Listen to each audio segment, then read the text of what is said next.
Buharism will become the rallying call for all who believe that greatness lies in the shores of our country, not the seas that have become burying grounds in Libya and Europe.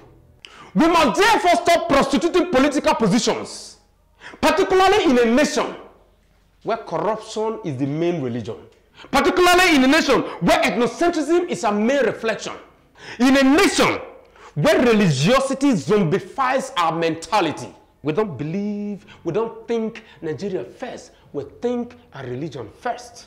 I have always said, how many Jewish people understand the history of our people? How many Nigerians understand the history of their people? Edo, Benin, the Benin Kingdom is a historical milestone, it's a historical heritage. How many of us understand the history of the Benin? We must stand firm, strong, united in our love for country, no matter the pressure. Buharism is not a money coalition. Some of us do what we do for Nigeria through the concept of Buharism because we believe in the country. It is not because the man has to spend money for anybody. It never has been. It's a bond between him and the masses, between him and the people. You can't buy or force it. You earn it by actions. You earn it by works, not words. It is all about a defiantly motivated base, willing to mobilize for Nigeria, no matter the cost. There is no better death than dying in the cause of fighting for the betterment of your people and your country. The love of your neighbor, as I've always made to believe, defines the love of God. When you fight for the weak, for those who are suffering, for those who are hungry, for Nigerians who every single day are looking for how to make life better, you're fighting for God. You're fighting for divinity. We are followers of Ernesto Che Guevara.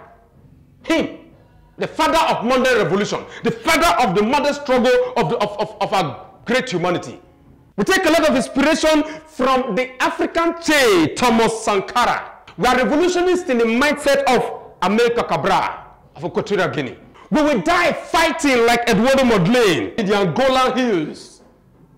As an African, there is no better Pan-Africanist that motivates us like Patrice Lumumba of the Congo, who said that in this struggle for Africa, that the time for Africa to dominate his humanity is going to be upon us soon.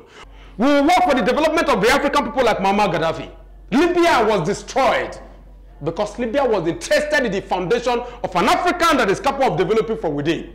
And let it be clear that we will be possessed by the spirit of the African nation that possessed the likes of Walter Rodney and Frantz Fanon. That will revisit the African people. That will revisit the average Nigerian. And above all things, in the course of the struggle for a better Nigeria, we must take the humility that is exemplified by Nelson Mandela in our struggle. There is no better sacrifice than the death for motherland. Those were the words of Ernesto Che Guevara at the UN conference in the 60s. It is revolution and nothing. If you have not fought for humanity, if you have not fought for your neighbor, if you have not fought for your country, you have not lived. You can never make heaven. Buharism is doing more with less, giving hope to the people who are used to hopelessness. It is realigning a nation raped by insane elite with no interest and desire for the greater good of all. In the past, it was all about personal growth via looting and mismanagement of our common good, of our common wealth. It was all about an elite-driven policy initiative that had very little room for the masses. But today, the collective interest of the people drives the policy initiative of our government. In the past, the commonwealth of the people was looted by few for their personal and selfish desires.